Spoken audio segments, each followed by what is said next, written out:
ਅੰਮ੍ਰਿਤ ਵੇਲੇ ਤੋਂ ਲੈ ਕਰਕੇ ਹੀ ਪਾਤਸ਼ਾਹ ਜੀ ਕੇ ਚਰਨਾਂ ਕਮਲਾਂ ਵਿਖੇ ਹਾਜ਼ਰੀਆਂ ਲਵਾ ਰਹੇ ਹੋ ਆਪ ਜੀ। ਅੰਮ੍ਰਿਤ ਵੇਲੇ ਦੇ ਨਿਤਨੇਮ ਉਪਰੰਤ ਪਵਿੱਤਰ ਆਸਾ ਜੀ ਕੀ ਵਾਰ ਕੇ ਸ਼ਬਦ ਕੀਰਤਨ ਸਰਵਣ ਕਰ ਰਹੇ ਸੀ। ਉਪਰੰਤ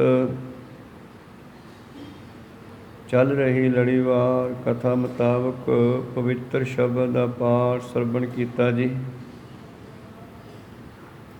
ਆਓ ਮਨੋਬਿਰਤੀਆਂ ਗੁਰੂ ਚਰਨਾਂ ਨਾਲ ਜੋੜਦੇ ਹੋਏ ਗੁਰੂ ਚਰਨਾਂ ਵਿਖੇ ਲਵਾਈਏ ਹਾਜ਼ਰੀਆਂ। ਗੁਰੂ ਕਾ ਬਖਸ਼ਿਆ ਫਤਿਹ ਦਾ ਨਾਰਾ ਕਰੀਏ ਬੁਲੰਦ। ਉਪਰੰਤ ਬਾਣੀ ਦੀ ਵਿਚਾਰ ਨਾਲ ਜੁੜਨਾ ਕਰਾਂਗੇ। ਗੱਜ ਕੇ ਆਖੀਏ ਜੀ, ਵਾਹਿਗੁਰੂ ਜੀ ਕਾ ਖਾਲਸਾ ਵਾਹਿਗੁਰੂ ਜੀ ਕੀ ਫਤਿਹ। ਸਤਨਾਮ ਸ੍ਰੀ ਵਾਹਿਗੁਰੂ ਸਾਹਿਬ ਜੀਓ। ਪੌੜੀ।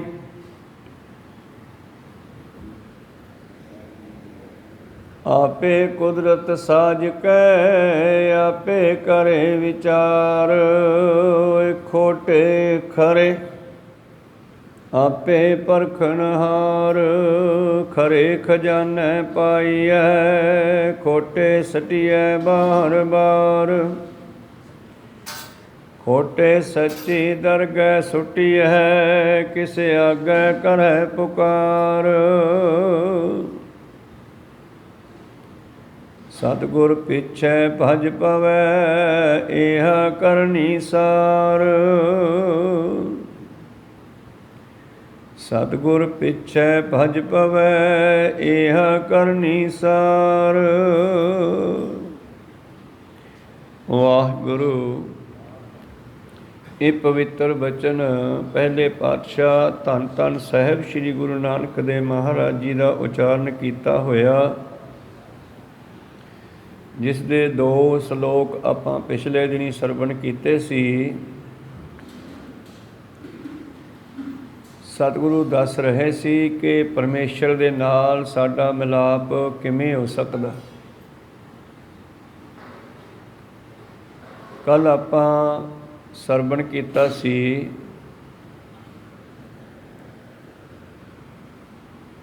ਸਤਿਗੁਰੂ ਪਾਤਸ਼ਾਹ ਜੀ ਕਹਿ ਰਹੇ ਸੀ ਕਿ ਪਰਮੇਸ਼ਰ ਦੇ ਨਾਲ ਜੀਵ ਆਤਮਾ ਦਾ ਜੋੜ ਮੇਲ ਕਿਵੇਂ ਹੋ ਸਕਦਾ। ਕਈ ਉਦਾਹਰਨਾਂ ਦੇ ਕੇ ਅਖੀਰ 'ਤੇ ਪਰਮੇਸ਼ਰ ਦੇ ਨਾਲ ਮਿਲਣ ਦੀ ਗੱਲ ਕੀਤੀ ਸਤਿਗੁਰੂ ਪਾਤਸ਼ਾਹ ਜੀ ਨੇ। ਜਿਵੇਂ ਸਤਿਗੁਰੂ ਕਹਿ ਰਹੇ ਸੀ ਪਿਛਲੇ ਸ਼ਬਦ ਵਿੱਚ ਮਹੱਲਾ ਪਹਿਲਾ, ਕਹਿਹਾਂ ਕੰਚਨ ਟੁੱਟੈ ਸਾਰ। ਕਹਿਹਾਂ ਕਾਂਸੀ ਦਾ ਭਾਂਡਾ, ਪਿੱਤਲ ਦਾ ਭਾਂਡਾ, ਕੰਚਨ ਸੋਨੇ ਦੇ ਗਹਿਣੇ, ਸਾਰ ਲੋਹੇ ਦੀ ਕੋਈ ਵਸਤੂ ਟੁੱਟ ਜਾਵੇ ਤਾਂ ਇਹਨਾਂ ਨੂੰ ਜੋੜਨ ਵਾਸਤੇ ਅੱਗ ਦੀ ਲੋੜ ਪੈਂਦੀ ਹੈ। ਅਗਨੀ ਗੰਢ ਪਾਏ ਲੋਹਾਰ। ਅੱਗ ਅਤੇ ਲੋਹਾਰ ਮਿਲ ਕੇ ਹੀ ਇਹਨਾਂ ਨੂੰ ਦੁਬਾਰਾ ਜੋੜ ਦਿੰਦੇ ਆ। ਲੋਹਾਰ ਨੂੰ ਅੱਗ ਦੀ ਲੋੜ ਹੈ ਇਹਨਾਂ ਤਿੰਨਾਂ ਚੀਜ਼ਾਂ ਨੂੰ ਜੋੜਨ ਵਾਸਤੇ। ਲੋਹਾਰ ਲੋਹੇ ਨੂੰ ਜੋੜਦਾ ਹੈ, ਸੁਨਾਰਾ ਸੋਨੇ ਨੂੰ ਜੋੜਦਾ ਹੈ, ਠਠਿਆਰਾ ਭਾਂਡਿਆਂ ਨੂੰ ਜੋੜ ਦਿੰਦਾ ਹੈ ਅੱਗ ਲੈ ਕੇ। ਗੋਰੀ ਸੇਤੀ ਟੁੱਟੈ ਪਧਾਰ। ਕੋਈ ਇਸਤਰੀ ਅਤੇ ਮਨੁੱਖ ਦੀ ਵਿੱਥ ਪੈ ਜਾਵੇ, ਆਪਸ ਵਿੱਚ ਇਹਨਾਂ ਦਾ ਪਿਆਰ ਟੁੱਟ ਜਾਵੇ, ਚਲਦੀ ਗ੍ਰਸਤੀ ਜੀਵਨ ਦੀ ਗੱਡੀ ਦੇ ਵਿੱਚ ਕੋਈ ਫਰਕ ਪੈ ਜਾਵੇ ਤਾਂ ਇਹਨਾਂ ਦਾ ਦੁਬਾਰੇ ਮਿਲਾਪ ਕਿਵੇਂ ਹੁੰਦਾ। ਪੁੱਤੀ ਗੰਢ ਪਵੈ ਸੰਸਾਰ। ਪੁੱਤੀ ਦਾ ਮਤਲਬ ਕੇਵਲ ਪੁੱਤਰਾਂ ਨਾਲ ਨਹੀਂ, ਧੀਆਂ ਨਾਲ ਵੀ ਹੈ। ਧੀਆਂ ਪੁੱਤਾਂ ਦੇ ਨਾਲ, ਭਾਵ ਜਦੋਂ ਬੱਚਾ ਹੋ ਗਿਆ, ਇਸਤਰੀ ਪੁਰਖ ਦੇ ਵਿੱਚ ਫਰਕ ਪੈ ਜਾਵੇ ਤੇ ਇਹਨਾਂ ਨੂੰ ਦੁਬਾਰਾ ਬੱਚਾ ਮਿਲਾ ਦਿੰਦਾ। ਆਪਾਂ ਦੇਖਦੇ ਹਾਂ ਫਿਰ ਕਹਿੰਦੀ ਉਹਨਾਂ ਦਾ ਪਿਆਰ ਪੈ ਜਾਂਦਾ ਬੱਚੇ ਦੇ ਕਰਕੇ, ਕਿਉਂਕਿ ਬੱਚਾ ਦੋਨਾਂ ਨੂੰ ਜੋੜਦਾ। ਬੱਚੇ ਨੂੰ ਪਿਓ ਦੀ ਵੀ ਲੋੜ ਹੈ, ਮਾਂ ਦੀ ਵੀ ਲੋੜ ਹੈ, ਇਸ ਕਰਕੇ ਦੋਨਾਂ ਨੂੰ ਫਿਰ ਇਕੱਠੇ ਰਹਿਣਾ ਪੈਂਦਾ। ਕਹੋ ਸਤਿਨਾਮ ਸ੍ਰੀ। ਪੁੱਤੀ ਗੰਢ ਪਵੈ ਸੰਸਾਰ, ਰਾਜਾ ਮੰਗੈ ਦਿੱਤੈ ਗੰਢ ਪਾਏ। ਰਾਜੇ ਨਾਲ ਜਨਤਾ ਦਾ ਪਿਆਰ ਤਾਂ ਪੈਂਦਾ, ਰਾਜਾ ਜਨਤਾ ਤੋਂ ਟੈਕਸ ਲੈਂਦਾ, ਜਨਤਾ ਦਿੰਦੀ ਹੈ, ਪਰ ਜਨਤਾ ਤਾਂ ਪਿਆਰ ਕਰੂ ਰਾਜੇ ਨਾਲ ਜੇ ਰਾਜਾ ਵੀ ਕੁਛ ਦਿੰਦਾ ਰਹੇ। ਪਹਿਲਾਂ ਰਾਜੇ ਹੁੰਦੇ ਸੀ, ਅੱਜ ਮੰਤਰੀ, ਪ੍ਰਧਾਨ ਮੰਤਰੀ, ਮੁੱਖ ਮੰਤਰੀ ਆ। ਅਤੇ ਜੇ ਜਨਤਾ ਨੂੰ ਅੱਜ ਦੇ ਰਾਜੇ, ਮੰਤਰੀ, ਮੁੱਖ ਮੰਤਰੀ, ਪ੍ਰਧਾਨ ਮੰਤਰੀ ਕੁਛ ਦੇਣ ਨਾ, ਅਤੇ ਜਨਤਾ 5 ਸਾਲਾਂ ਬਾਅਦ ਲਾ ਕੇ ਪਰੇ ਮਾਰਦੀ ਆ, ਕਹੋ ਸਤਨਾਮ ਸ੍ਰੀ। ਕਾਹਦੀ ਗੰਢ ਆ ਤੇਰੇ ਨਾਲ, ਕਾਹਦਾ ਪਿਆਰ ਆ ਵੀ ਤੂੰ ਸਾਡਾ ਖਿਆਲ ਹੀ ਨਹੀਂ ਕਰਦਾ। ਦੇਖੋ ਅੱਜ ਵਰਤ ਰਹੀਆਂ ਗੱਲਾਂ ਸਤਿਗੁਰਾਂ ਨੇ 500 ਸਾਲ ਪਹਿਲਾਂ ਕਹੀਆਂ ਹੋਈਆਂ। ਜਨਤਾ ਦਾ ਅਤੇ ਸਰਕਾਰ ਦਾ ਪਿਆਰ ਤਾਂ ਪਊਗਾ ਜੇ ਸਰਕਾਰ ਜਨਤਾ ਤੋਂ ਟੈਕਸ ਲੈਂਦੀ ਆ, ਜਨਤਾ ਦਿੰਦੀ ਆ, ਪਰ ਜਨਤਾ ਨੂੰ ਵੀ ਵਾਪਸ ਕੁਛ ਦੇਵੇ, ਕਹੋ ਸਤਨਾਮ ਸ੍ਰੀ। ਫਿਰ ਜਨਤਾ ਦਾ ਪਿਆਰ ਹੈ ਰਾਜੇ ਦੇ ਨਾਲ, ਸਰਕਾਰ ਦੇ ਨਾਲ, ਮੁੱਖ ਮੰਤਰੀ ਨਾਲ, ਪ੍ਰਧਾਨ ਮੰਤਰੀ ਨਾਲ। ਅਤੇ ਜੇ ਕੇਵਲ ਆਪਦੇ ਘਰ ਭਰਨ 'ਤੇ ਲੱਗੇ ਹੋਣ ਤਾਂ ਫਿਰ ਟੁੱਟ ਜਾਂਦੀ ਆ। ਰਾਜਾ ਮੰਗੈ ਦਿੱਤੈ ਗੰਢ ਪਾਏ। ਰਾਜੇ ਦਾ ਜਨਤਾ ਨਾਲ ਪਿਆਰ ਹੈ ਲੈਣ ਦੇਣ ਕਰਕੇ। ਔਰ ਭੁੱਖਿਆਂ ਗੰਢ ਪਵੈ ਜਾਂ ਖਾਏ। ਭੁੱਖਿਆਂ ਦਾ, ਭੁੱਖੇ ਬੰਦੇ ਦਾ ਕਿਸੇ ਨਾਲ ਪਿਆਰ ਉਦੋਂ ਪੈਂਦਾ ਜਦੋਂ ਕੋਈ ਉਸ ਦਾ ਕੰਮ ਸਾਰ ਦੇਵੇ, ਉਹਨੂੰ ਖਾਣ ਨੂੰ ਕੁਝ ਦੇ ਦੇਵੇ।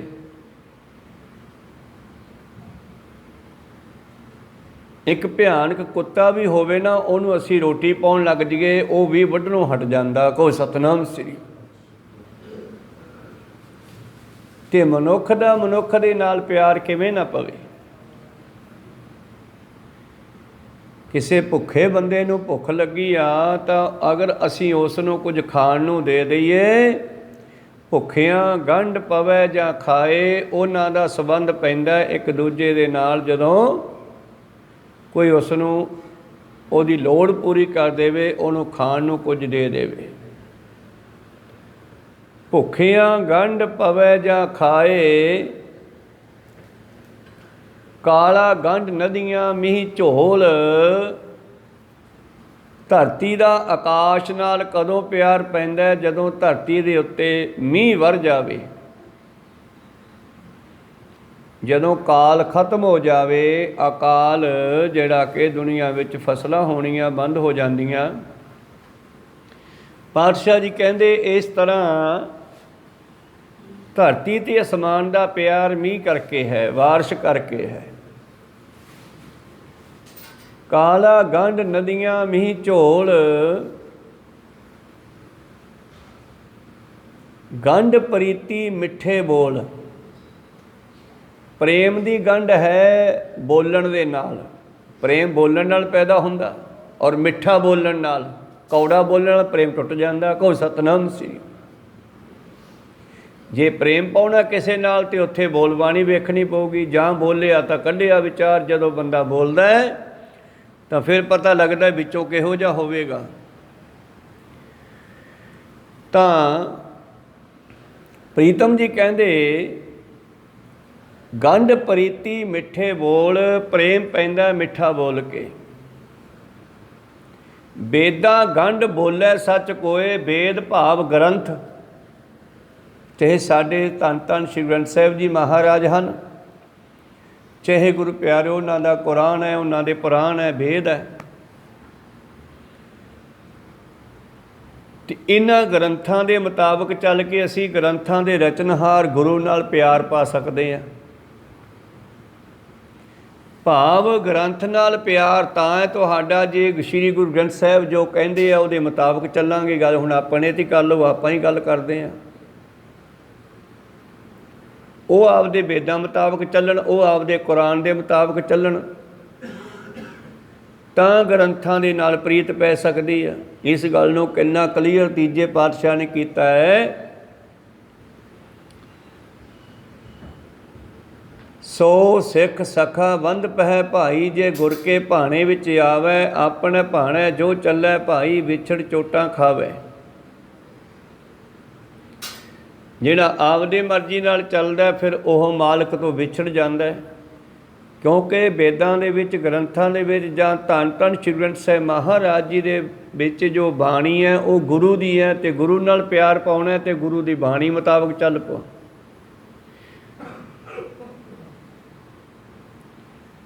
ਵਾਹੋ ਵਾਹੋ ਬਾਣੀ ਨਿਰੰਕਾਰ ਹੈ ਤੇ ਜੇਵੜ ਅਵਰ ਨ ਕੋਏ, ਵਾਹੋ ਕਰੇ ਸੋ ਵਾਹ ਵਾਹ ਹੋਏ। ਜਿਹੜਾ ਸਿਫਤ ਕਰਦਾ ਹੈ ਉਹਦੀ ਵੀ ਸਿਫਤ ਹੁੰਦੀ ਹੈ। ਸਤਿਗੁਰ ਨੂੰ ਆਪਣੀ ਵਡਿਆਈ ਭਾਂਵਦੀ, ਗੁਰਸਿੱਖਾਂ ਕੀ ਜੈਕਾਰ ਕਰਾਵੇ।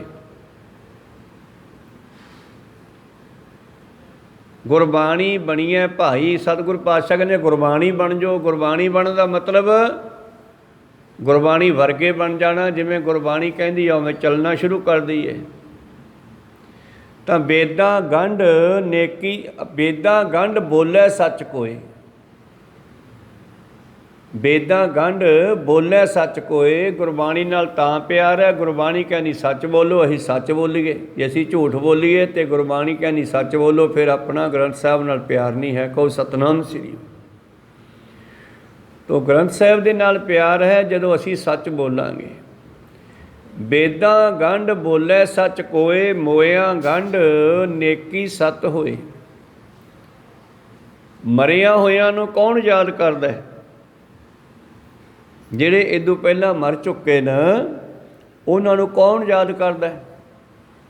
ਕਿਹਨੂੰ ਯਾਦ ਕਰਦੇ ਹਾਂ ਅਸੀਂ? ਜਿਨ੍ਹਾਂ ਨੇ ਦੁਨੀਆ ਵਿੱਚ ਨੇਕੀ ਕੀਤੀ, ਚੰਗੇ ਕੰਮ ਕੀਤੇ, ਸੱਚ ਦੇ ਧਰਮ ਦੇ ਮਾਰਗ 'ਤੇ ਚੱਲਣਾ ਕੀਤਾ, ਉਹਨਾਂ ਨੂੰ ਯਾਦ ਕਰਦੇ ਹਾਂ। ਉਹ ਚਾਹੇ ਅੱਜ ਤੋਂ 500 ਸਾਲ ਪਹਿਲਾਂ ਹੋਏ, ਚਾਹੇ 1100 ਸਾਲ ਪਹਿਲਾਂ ਹੋਏ, ਚਾਹੇ 1200 ਸਾਲ ਪਹਿਲਾਂ ਹੋਏ, ਚਾਹੇ ਹਜ਼ਾਰਾਂ ਸਾਲ ਪਹਿਲਾਂ ਹੋਏ, ਉਹਨਾਂ ਨੂੰ ਅੱਜ ਵੀ ਦੁਨੀਆ ਯਾਦ ਕਰਦੀ ਆ। ਕਿਉਂਕਿ ਉਹਨਾਂ ਨੇ ਨੇਕੀ ਦੇ ਕੰਮ ਕੀਤੇ, ਚੰਗੇ ਕੰਮ ਕੀਤੇ, ਦੁਨੀਆ ਦੇ ਭਲੇ ਦੇ ਕੰਮ ਕੀਤੇ। ਇੱਕ ਹਾਤਮਤਾ ਹੀ ਹੋਇਆ, ਉਹਨੇ ਵੀ ਇਹ ਸਲਾਹ ਦਿੱਤੀ, ਨੇਕੀ ਕਰ ਦਰਿਆ ਮੈਂ ਡਾਲ, ਚੰਗਾ ਕੰਮ ਕਰਕੇ ਭੁੱਲ ਜਾ, ਦੁਨੀਆ ਯਾਦ ਰੱਖੇਗੀ। ਤਾਂ ਮਰਿਆਂ ਹੋਇਆਂ ਨੂੰ ਕਦੋਂ ਯਾਦ ਕਰਦਾ ਕੋਈ? ਜਦੋਂ ਉਹਨਾਂ ਨੇ ਸਾਡੇ ਲਈ ਚੰਗੇ ਕੰਮ ਕੀਤੇ ਹੋਣ। ਮੋਇਆਂ ਗੰਢ ਨੇਕੀ ਸੱਤ ਹੋਏ, ਜਦੋਂ ਨੇਕੀ ਕੀਤੀ ਹੈ, ਸੱਚ 'ਤੇ ਚੱਲੇ ਆ। ਏਤ ਗੰਢ ਵਰਤੈ ਸੰਸਾਰ, ਇਸ ਤਰ੍ਹਾਂ ਦੁਨੀਆ ਵਰਤਦੀ ਹੈ, ਦੁਨੀਆ ਚੱਲਦੀ ਹੈ। ਸਤਿਗੁਰੂ ਪਾਤਸ਼ਾਹ ਜੀ ਕਹਿੰਦੇ ਏਤ ਗੰਢ ਵਰਤੈ ਸੰਸਾਰ, ਇਹ ਸੰਸਾਰ ਜਿਹੜਾ ਹੈ ਇਸ ਤਰ੍ਹਾਂ ਚੱਲਦਾ ਹੈ ਭਾਈ। ਮੂਰਖ ਗੰਢ ਪਵੈ ਮੋਹਿ ਮਾਰ, ਤੇ ਮੂਰਖ ਓਨਾ ਚਿਰ ਨਹੀਂ ਸੁਧਰਦਾ, ਓਨਾ ਚਿਰ ਚੁੱਪ ਨਹੀਂ ਕਰਦਾ ਜਿੰਨਾ ਚਿਰ ਉਹਦੇ ਪੈਣ ਨਾ। ਤੇ ਜਦੋਂ ਮੂਰਖ ਦੇ ਪੈ ਜਾਂਦੀਆਂ, ਫਿਰ ਉਹੀ ਮੂਰਖ ਹੱਥ ਬੰਨ੍ਹ ਕੇ ਮਾਫੀ ਮੰਗਦਾ, ਚੁੱਪ ਕਰ ਜਾਂਦਾ। ਫਿਰ ਉਹਨੇ ਗੰਢ ਪੈ ਗਈ, ਫਿਰ ਉਹ ਵੀ ਕੋਸ਼ਿਸ਼ ਕਰਦਾ ਕਿ ਕਿਤੇ ਮੈਨੂੰ ਮਾਰੇ ਨਾ ਹੁਣੇ। ਤਾਂ ਮੂਰਖ ਦੇ ਨਾਲ ਜੇ ਗੱਲ ਪਾਉਣੀ ਹੈ, ਪਿਆਰ ਪਾਉਣਾ ਹੈ, ਤੇ ਮੂਰਖ ਨੂੰ ਫਿਰ ਦੋ ਮਾਰਨੀਆਂ ਪੈਂਦੀਆਂ ਜੇ ਉਹ ਨਾ ਟਿਕੇ। ਮੂਰਖ ਗੰਢ ਪਵੈ ਮੋਹਿ ਮਾਰ, ਤੇ ਜੇ ਪਰਮੇਸ਼ਰ ਨਾਲ ਗੰਢ ਪਾਉਣੀ ਹੈ, ਅਖੀਰ 'ਤੇ ਆ ਗਈ ਅਸਲੀ ਗੱਲ। ਇਹ ਤਾਂ ਉਦਾਹਰਨਾਂ ਸੀਗੀਆਂ ਸੰਸਾਰ ਦੀਆਂ। ਅਖੀਰ 'ਤੇ ਗੱਲ ਜਿਹੜੀ ਸਤਿਗੁਰ ਨੂੰ ਪੁੱਛੀ ਹੈ ਸਿੱਖਾਂ ਨੇ, ਇਹ ਸ਼ਬਦ ਹੀ ਉਥਾਨ ਕਾ ਮੁਤਾਬਕ ਆਪਾਂ ਪਿਛਲੇ ਦਿਨੀ ਸਰਵਣ ਕੀਤਾ ਸੀ ਬਈ ਮਹਾਰਾਜ ਪਰਮੇਸ਼ਰ ਨਾਲ ਪਿਆਰ ਕਿਵੇਂ ਪੈ ਸਕਦਾ ਹੈ, ਸਾਡਾ ਮਾਲਕ ਦੇ ਨਾਲ ਗੰਢ ਕਿਵੇਂ ਪੈ ਸਕਦੀ ਹੈ, ਗੰਢ ਭਾਵ ਮਿਲਾਪ ਕਿਵੇਂ ਹੋ ਸਕਦਾ ਹੈ, ਅਸੀਂ ਉਹਦੇ ਵਿੱਚ ਕਿਵੇਂ ਇੱਕਮਿਕ ਹੋ ਸਕਦੇ ਹਾਂ। ਤਾਂ ਉਸ ਵੇਲੇ ਫਿਰ ਗੁਰੂ ਪਿਆਰਿਓ ਸਤਿਗੁਰੂ ਪਾਤਸ਼ਾਹ ਜੀ ਨੇ ਬਖਸ਼ਿਸ਼ ਕੀਤਾ, ਸਿਫਤੀ ਗੰਢ ਪਵੈ ਸੰਸਾਰ, ਸਿਫਤੀ ਗੰਢ ਪਵੈ ਦਰਬਾਰ। ਦਰਬਾਰ ਭਾਵ ਪਰਮੇਸ਼ਰ ਦੇ ਨਾਲ ਦਰਗਾਹ ਦੇ ਵਿੱਚ ਜੇ ਗੰਢ ਪਾਉਣੀ ਹੈ ਤਾਂ ਫਿਰ ਉੱਥੇ ਸਿਫਤ ਕਰਨੀ ਪਊਗੀ। ਬਸ ਪਰਮੇਸ਼ਰ ਨਾਲ ਸਿਫਤ ਕਰਕੇ ਤੂੰ ਸੱਚਾ ਸਾਹਿਬ ਸਿਫਤ ਸਵਾਲਿਓ, ਜਿਨ ਕੀਤੀ ਸੋ ਪਾਰ ਪਿਆ। ਜਿਨ੍ਹਾਂ ਨੇ ਸਿਫਤ ਕੀਤੀ ਉਹਨਾਂ ਦਾ ਪਰਮੇਸ਼ਰ ਨਾਲ ਮਿਲਾਪ ਹੋ ਗਿਆ, ਉਹ ਸੰਸਾਰ ਸਮੁੰਦਰ ਤੋਂ ਪਾਰ ਹੋ ਗਏ। ਤਾਂ ਅੱਗੇ ਸਤਿਗੁਰੂ ਪਾਤਸ਼ਾਹ ਜੀ ਨੇ ਇਸ ਤਰ੍ਹਾਂ ਦੀ ਦੁਨੀਆ ਦੀ ਤਰ੍ਹਾਂ ਤਰ੍ਹਾਂ ਦੇ ਰੰਗ ਸਾਨੂੰ ਦਿਖਾਏ। ਰੰਗੀ ਰੰਗੀ ਭਾਂਤੀ ਕਰ ਕਰ ਜਿਨਸੀ ਮਾਇਆ, ਜਿਨ ਉਪਾਈ ਕਰ ਕਰ ਵੇਖਿਆ ਕੀਤਾ ਆਪਣਾ ਜਿਵ ਤਿਸ ਦੀ ਵਡਿਆਈ। अगली पौड़ी भी सतगुरु नानक देव महाराज जी कहते असल विच ये उस परमेश्वर की खेड आ। इन्ने तरह की दुनिया साजी आ तो मानो उस परमेश्वर की खेड है। आपे कुदरत साज के आपे करे विचार। उस परमेश्वर ने सृष्टि नूं साज के कुदरत नूं साज के इस नूं आपे ही संभालदा है। जिन उपाई रंग रवाई बैठा वेखै वख अकेला। जिन्हें दुनिया पैदा की है तरह तरह के रंगां च पाई है इनू वेखण वाला भी वो आप है। आप ही चंगे मंदे सुभाअ दा विचार करे भाव करदा है। साडे सुभाअ किन्ने तरह के भरे आ दुनिया के सुभाअ। पातशाह मारू राग विच लिखते हैं बिरखै हेठ सब जांती इकट्ठे एक तत्ते एक बोलन मिठे। जिमें दरख्त के उत्ते कां भी आके बहिंदा कोयल भी बहिंदी है तोता भी बहिंदा चिड़ियाँ भी बहिंदियाँ पर शब्द की भाषा अलग अलग है। इस तरह सृष्टि एक दरख्त है तो आपां सारे पंछी हाँ तो अपनियां भी किन्नियां आवाज़ां किन्ने तरह के सुभाअ है किन्ने तरह दीयां बोलियां। कोई तत्ता बोलदा भाव कौड़ा बोलदा कोई मिठा बोलदा। विरखै हेठ सब जंत इकट्ठे एक तत्ते एक बोलन मिठे। अस्त अदोत भया उठ चले ज्यों ज्यों औध बिहाणीआं। सतगुरु पातशाह जी अगे बख्शिश करदे हन पौड़ी दे विच दोनों सलोकां दी विचार दिंदे हन। अगे आपे कुदरत साज कै आपे करे विचार एक खोटे खरे आपे परखणहार। कई खोटे है भाव माड़े सुभाअ वाले है कई खरे है भाव चंगे सुभाअ वाले है। खरा बोलण वाले सच बोलण वाले समय समय ते वो भी पैदा हुंदे आ सच बोलण वाले। माड़ियां सरकारां नूं टोकण वाले भी आउंदे आ समय समय ते। जिवें शहीद भगत सिंह होरां ने जद वेखिया संसार दे विच जुल्म हुंदा अंग्रेज़ां दे वल्लों ते उन्हां नूं सुचेत करने की बड़ी कोशिश की नहीं वो कुछ किया तो इन्हों ने फिर एक बंब चलाया। वो बंब का खड़का होया मारिया किसी दे नहीं गा ते नाल चिट्ठी लिख के दिती भी असी सुत्ती सरकार नूं जगाउण वास्ते मारिया किसी नूं मारन वास्ते नहीं चलाया। को सतनाम श्री भाव कई खोटे भी पैदा हो जाते हैं उन्होंने खोटियां नूं सीधे रस्ते पाउण वास्ते परमेश्वर खरियां नूं भी भेजदा। जिवें पातशाह का बचन है साध पठाए आप हर हम तुम ते ना ही दूर। परमेश्वर ने अपने प्यारे भेजे दुनिया विच ये दसन वास्ते कि मैं तुहाडे नाल ही रहना। सूधे सूधे रेग चलो सीधे तुरे चलो नतरक धक्का दवई है रे। पिछों धक्का पै रहा है मौत का समय के मुताबक तुरे जाने मौत वाल आप। सूधे सूधे रेंग चलो तुम नतरक धक्का दवई है रे। बारे बूढ़े तरने भैया सब हूँ जम लै जई है रे। मानस बपरा मूसा कीनो मीच बिलैया खई है रे। इस करके पातशाह कहने हुण परमेश्वर ने की कीता है पौड़ी दे विच बख्शिश करदे हन। आपे कुदरत साज के आपे करे विचार ए खोटे खरे आपे परखनहार। खरे खजाने पाइए खोटे सुटिए बाहर बाहर। उसे शब्द नूं फिर पढ़ो मारू राग वाले नूं। बिरखै हेठ सब जंते इकट्ठे एक तत्ते एक बोलन मिठे। अस्त अदोत भये उठ चले ज्यों ज्यों औध बिहाणियां। अस्त उदोत उदोत उन्हें दिन चढ़ना उदय होना सूरज का उदोत ते अस्त होंदा छिप जांदा। अस्त अदोत भये उठ चले कोई दिन छिपे ते कोई दिन चढ़े इत्थों तुरदे जा रहे हैं। ज्यों ज्यों औध बिहाणियां जिमें जिमें किसी का समा पूरा हो जाता है वारी आपो अपनी कोई ना बंधा तीर। अस्ति उदोत भये उठ चले ज्यों ज्यों औध बिहाणियां। ते फिर अगे इत्थे पंक्ति आई आ कि खरे खजाने पाइया खोटे सिटिया बाहर बार। खोटिया नूं कित्थे सिटिया गया। पाप करेंदड़ सर पर मुठे अजराइल फड़े फड़ कुठे। ਅਜਰਾਈਲ ਮੌਤ ਦਾ ਫਰਿਸ਼ਤਾ, ਧਰਮਰਾਜ ਦਾ ਪੈਰੋਕਾਰ, ਧਰਮਰਾਜ ਦਾ ਕਰਿੰਦਾ ਮੌਤ, ਉਹ ਆਈ ਥੱਲੇ ਫਿਰ ਤੇ ਸਾਨੂੰ ਫੜ ਲਿਆ। ਜਿਹੋ ਜਿਹੇ ਕਿਸੇ ਦੇ ਹਿਸਾਬ ਕਿਤਾਬ ਹੈ, ਜਿਹੋ ਜਿਹਾ ਜੀਵਨ ਆ ਉਹਨਾਂ ਦਾ, ਉਹਨਾਂ ਨੂੰ ਉਹੋ ਜਿਹਾ ਹਿਸਾਬ ਕਿਤਾਬ ਵਰਤਾਉਣਾ ਪੈਂਦਾ ਅੱਗੇ। ਫਿਰ ਪਾਪ ਕਰੇਦੜ ਸਰ ਪਰ ਮੁੱਠੇ, ਅਜਰਾਇਲ ਫੜੇ ਫੜ ਕੁੱਠੇ, ਦੋਜਕ ਪਾਏ ਸਿਰਜਨਹਾਰੇ, ਲੇਖਾ ਮੰਗੈ ਬਾਣੀਆਂ, ਸੰਗ ਨ ਕੋਈ ਭਈਆ ਬੇਬਾ, ਮਾਲ ਜੋਬਨ ਧਨ ਛੋੜ ਵੰਝੇਸਾ, ਵੰਝਣਾ ਹੁੰਦਾ ਜਾਣਾ। ਕਿਉਂਕਿ ਬਾਣੀ ਵਿੱਚ ਨਾ ਸਾਰੇ ਦੇਸ਼ਾਂ ਦੀਆਂ ਬੋਲੀਆਂ ਹਨ, ਜਿਹੋ ਜਿਹਾ ਸ਼ਬਦ ਫਿੱਟ ਆਉਂਦਾ ਪਾਤਸ਼ਾਹ ਨੇ ਉਹੋ ਜਿਹਾ ਲਾਇਆ। ਇੱਥੇ ਇਹ ਮੁਲਤਾਨ ਦਾ ਸ਼ਬਦ ਹੈ, ਵੰਝਣਾ, ਚਲੇ ਜਾਣਾ, ਵੰਝੇਸਾ, ਸਭ ਕੁਝ ਇੱਥੇ ਛੱਡ ਕੇ,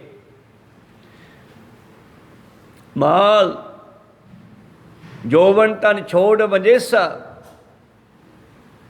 ਸਭ ਕੁਝ ਇੱਥੇ ਛੱਡ ਕੇ ਤੁਰ ਜਾਂਦਾ। ਤੇ ਫਿਰ ਸੰਗ ਨਾ ਕੋਈ ਭਈਆ ਬੇਬਾ, ਨਾ ਕੋਈ ਭਰਾ, ਨਾ ਕੋਈ ਬੇਬੇ, ਨਾ ਕੋਈ ਬਾਪੂ, ਨਾ ਕੋਈ ਭੈਣ, ਕੋਈ ਨਾਲ ਨਹੀਂ। ਫਿਰ ਇਕੱਲੇ ਦਾ ਹਿਸਾਬ ਕਿਤਾਬ ਹੋਣਾ ਹੈ। ਅੱਜ ਦੀ ਪੌੜੀ ਵਿੱਚ ਵੀ ਇਹੀ ਬਚਨ ਹੈ ਪਾਤਸ਼ਾਹ ਜੀ ਦੇ, ਆਪੇ ਕੁਦਰਤ ਸਾਜ ਕੇ ਆਪੇ ਕਰੇ ਵਿਚਾਰ, ਬੰਦੇ ਨੂੰ ਬਣਾਤਾ ਤੇ ਬੰਦੇ ਨੂੰ ਅਥਾਰਟੀ ਦੇਤੀ, ਖੁੱਲ੍ਹ ਦੇਤੀ।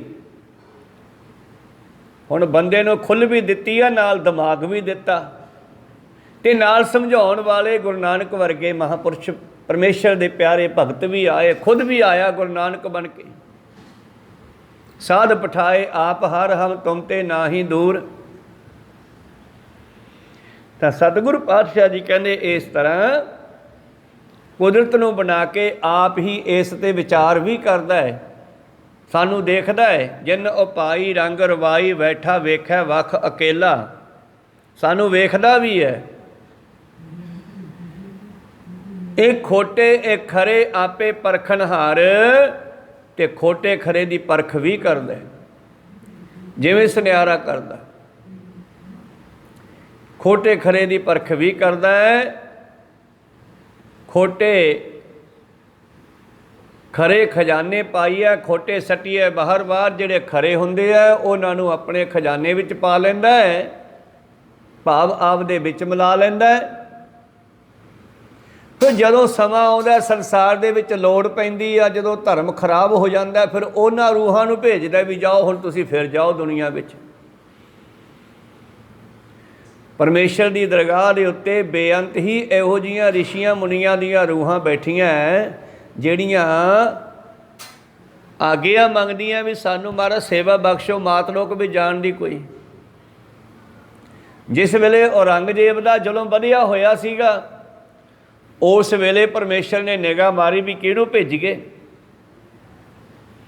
ਪਾਰ ਬ੍ਰਹਮ ਕੀ ਦੇਹ ਮੋ, ਕੋਟ ਕੇ ਵਿਸ਼ਨ ਮਹੇਸ਼, ਕੋਟ ਇੰਦਰ ਬ੍ਰਹਮਾ ਕਿਤੇ, ਰਵ ਸਸ ਕਰੋੜ ਜਲੇਸ।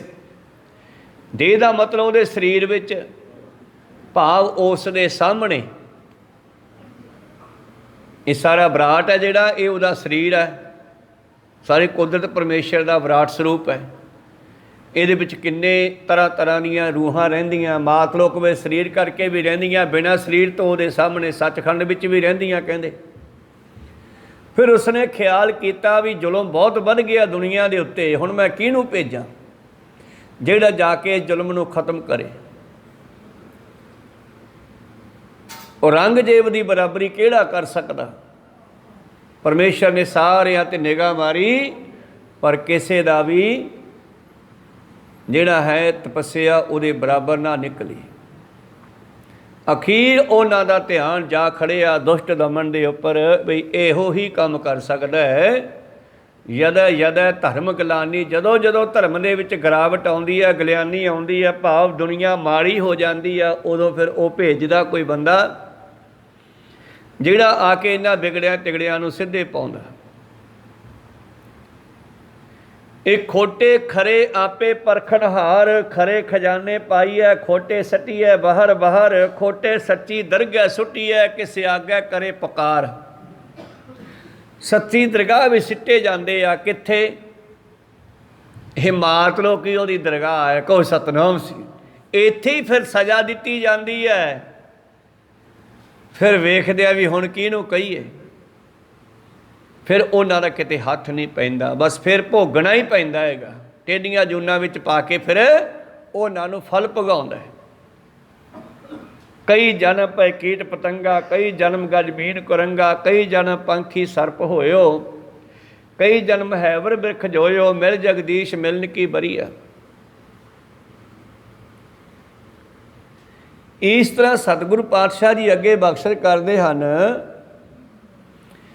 ਕਿ ਜਿਸ ਵੇਲੇ ਉਹ ਪਰਿਪੂਰਨ ਪਰਮੇਸ਼ਰ ਪਰਮਾਤਮਾ ਐਸੀ ਕਲਾ ਵਰਤਾਉਂਦਾ ਹੈ, ਕੋਈ ਆਪਣਾ ਪਿਆਰਾ ਭੇਜਦਾ, ਜਿਵੇਂ ਧੰਨ ਗੁਰੂ ਗੋਬਿੰਦ ਸਿੰਘ ਮਹਾਰਾਜ ਜੀ ਨੂੰ ਫਿਰ ਮਾਤ ਲੋਕ ਵਿੱਚ ਭੇਜਿਆ, ਜਿਨ੍ਹਾਂ ਨੇ 14 ਜੰਗਾਂ ਕਰਕੇ ਔਰੰਗਜ਼ੇਬ ਨੂੰ ਸਿੱਧੇ ਰਸਤੇ ਪਾਇਆ।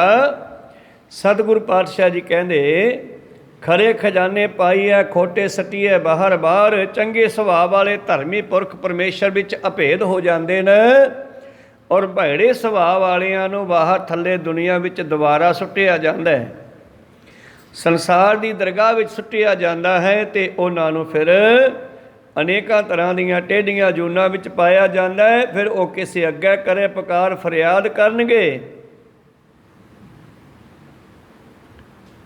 ਵਾਹਿਗੁਰੂ ਕਿਹਦੀ ਅੱਗੇ ਪੁਕਾਰ ਕਰਨਗੇ, ਕਿਹਦੇ ਅੱਗੇ ਫਰਿਆਦ ਕਰਨਗੇ?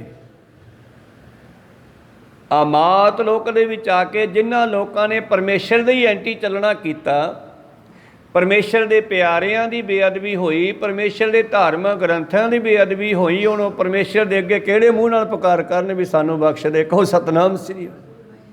ਕਿਹੜੇ ਮੂੰਹ ਨਾਲ ਪੁਕਾਰ ਕਰਨਗੇ? ਫਿਰ ਪਰਮੇਸ਼ਰ ਉਹਨਾਂ ਨੂੰ ਸਜ਼ਾ ਦਿੰਦਾ ਹੈ। ਗੁਰੂ ਪਿਆਰਿਓ, ਤਰ੍ਹਾਂ ਤਰ੍ਹਾਂ ਦੇ ਢੰਗ ਨਾਲ ਕਿਸੇ ਆਗਿਆ ਕਰੇ ਪੁਕਾਰ। ਫਿਰ ਕਹਿੰਦੇ ਕੋਈ ਜਗ੍ਹਾ ਨਹੀਂ ਬਚਦੀ ਪੁਕਾਰ ਕਰਨ ਨੂੰ। ਉਹਨਾਂ ਖੋਟਿਆਂ ਨੂੰ ਜਦੋਂ ਸਜ਼ਾ ਦਿੰਦਾ ਸਮਾਂ ਆਉਣ 'ਤੇ, ਫਿਰ ਕਹਿੰਦੇ ਕੋਈ ਉਹਨਾਂ ਦੀ ਪੁਕਾਰ ਸੁਣਨ ਵਾਲਾ ਨਹੀਂ। ਇੱਕ ਤਾਂ ਇਹ ਉਦਾਹਰਨ ਹੈ ਵੀ ਜਦੋਂ ਕੋਈ ਜੀਵ ਮਰ ਗਿਆ, ਕੋਈ ਮਨੁੱਖ ਮਰ ਗਿਆ, ਅਤੇ ਆਪਾਂ 'ਚੋਂ ਕੋਈ ਵੀ ਉਹਦੇ ਨਾਲ ਨਹੀਂ ਜਾ ਸਕਦੇ ਨਾ, ਇਕੱਲਾ ਹੀ ਜਾਂਦਾ। ਆਪਾਂ ਉਹਦੇ ਨਾਲ ਸਿਰਫ ਸੰਸਕਾਰ ਤੱਕ, ਹਾਂ ਸਰੀਰ ਦੇ ਨਾਲ ਵੀ, ਪਰ ਉਹ ਤਾਂ ਸਰੀਰ 'ਚੋਂ ਪਹਿਲਾਂ ਨਿਕਲਿਆ ਹੋਇਆ, ਲੈ ਕੇ ਕੱਢ ਕੇ ਅਗਲੇ ਅਜਰਾਈਲ ਫਰਿਸ਼ਤਾ,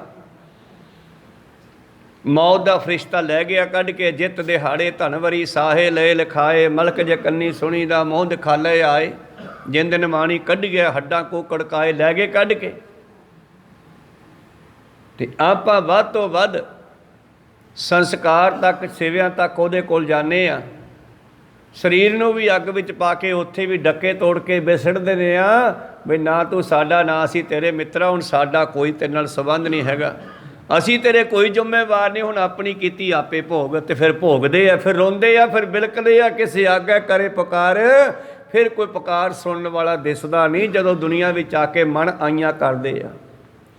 ਰਾਜਿਆਂ ਦੇ ਵਾਸਤੇ ਵੀ ਇਹੀ ਕਾਨੂੰਨ ਹੈ, ਗਰੀਬਾਂ ਵਾਸਤੇ ਵੀ, ਸਾਰਿਆਂ ਵਾਸਤੇ ਇੱਕੋ ਕਾਨੂੰਨ ਹੈ। ਤਪੋ ਰਾਜ ਰਾਜੋ ਨਰਕ। ਭਗਤੀ ਕਰਕੇ, ਤਪੱਸਿਆ ਕਰਕੇ ਰਾਜ ਮਿਲ ਜਾਂਦਾ ਹੈ, ਅਤੇ ਰਾਜ ਲੈ ਕੇ ਜਨਤਾ ਨੂੰ ਦੁੱਖ ਦਿੰਦੇ ਆ, ਅਤੇ ਫਿਰ ਅਗਲਾ ਚੱਕਰ ਨਰਕਾਂ ਵਿੱਚ ਸਿੱਟੇ ਜਾਂਦੇ ਆ। ਕਹੋ ਸਤਨਾਮ ਸ੍ਰੀ। ਅਤੇ ਨਰਕ ਕਿਧਰੇ ਅਲੱਗ ਨਹੀਂ ਬਣਾਏ ਹੋਏ ਰੱਬ ਨੇ, ਇਹ ਦੁਨੀਆ ਵਿੱਚ ਹੀ ਦੁੱਖਾਂ ਦੇ ਰੂਪ 'ਚ ਨਰਕ ਹਨ। ਟੈਨਸ਼ਨਾਂ, ਚਿੰਤਾਵਾਂ, ਇੱਥੇ ਸਭ ਕੁਝ ਹੈ। ਇਹ ਦਰਗਾਹ ਦੇ ਵਿੱਚ ਹੀ ਸਾਰਾ ਕੁਝ ਬਣਾਇਆ। ਇਹ ਪਰਮੇਸ਼ਰ ਦੀ ਦਰਗਾਹ ਹੈ। ਤਾਂ ਗੁਰੂ ਪਿਆਰਿਓ, ਫਿਰ ਕਹਿੰਦੇ ਪਾਤਸ਼ਾਹ ਜੀ ਕਹਿੰਦੇ, ਖਰੇ ਖਜ਼ਾਨੇ ਪਾਈ ਹੈ, ਖੋਟੇ ਸੱਟੀ ਹੈ ਬਾਹਰ ਬਾਹਰ। ਜਦ ਔਰੰਗਜ਼ੇਬ ਦੇ ਕੋਲ ਵੀ ਜ਼ਫਰਨਾਮਾ ਭੇਜਿਆ ਨਾ, ਚਿੱਠੀ ਉਹਦੇ ਕੀਤੇ ਕਰਮਾਂ ਦੀ, ਜਿਵੇਂ ਔਰੰਗਜ਼ੇਬ ਨੂੰ ਜ਼ਫਰਨਾਮਾ ਵਿਖਾਇਆ ਨਾ, ਐਵੇਂ ਸਾਰੇ ਮਨੁੱਖਾਂ ਨੂੰ ਉਹਦੀ ਕੀਤੀ ਦਾ ਫਲ ਪਰਮੇਸ਼ਰ ਚਿੱਠੀ ਵਾਂਗੂ ਸਾਹਮਣੇ ਕਰਨਾ ਵੀ ਆਹ ਦੇਖ ਲਾ ਕੀ ਕਰਕੇ ਆਇਆ।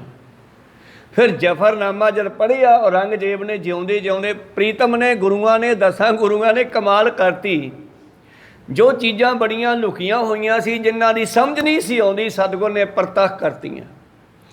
5ਵੇਂ ਪਾਤਸ਼ਾਹ ਜੀ ਨੇ ਇਸੇ ਧਰਤੀ ਉੱਤੇ ਸੱਚਖੰਡ ਦਾ ਨਕਸ਼ਾ ਲਾ ਦਿੱਤਾ, ਸ੍ਰੀ ਹਰਿਮੰਦਰ ਸਾਹਿਬ। ਕਹੋ ਸਤਨਾਮ ਸ੍ਰੀ।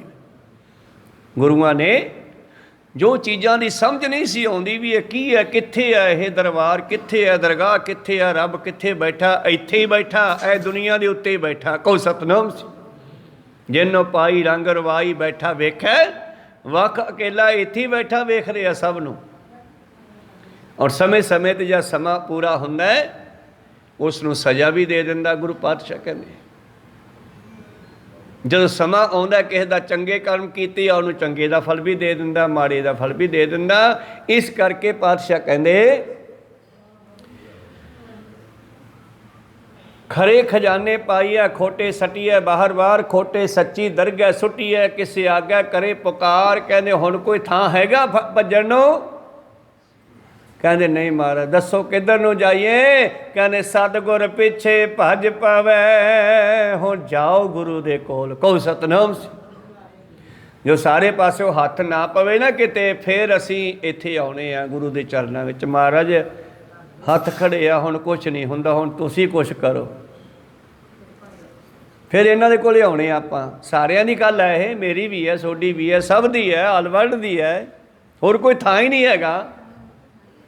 ਕਿਸੀ ਕੋਈ ਕੋਏ ਮੰਝ ਨਿਮਾਣੀ ਇੱਕ ਤੂੰ, ਕਿਉਂ ਨਾ ਮਰੀਜਾ ਰੋਏ ਜਾਂ ਲਗ ਚਿਤ ਨਾ ਆਵੀ। ਧੰਨ ਗੁਰੂ ਅੰਗਦ ਦੇ ਮਹਾਰਾਜ। ਆਖਰੀ ਸਮਾਂ ਜਦੋਂ ਧੰਨ ਗੁਰੂ ਨਾਨਕ ਦੇਵ ਜੀ ਨੇ ਵੇਖਿਆ ਨੇੜੇ ਆਇਆ ਤੇ ਲਹਿਣਾ ਜੀ ਨੂੰ ਗੁਰਤਾ ਗੱਦੀ ਦੇ ਕੇ ਗੁਰੂ ਅੰਗਦ ਬਣਾ ਦਿੱਤਾ।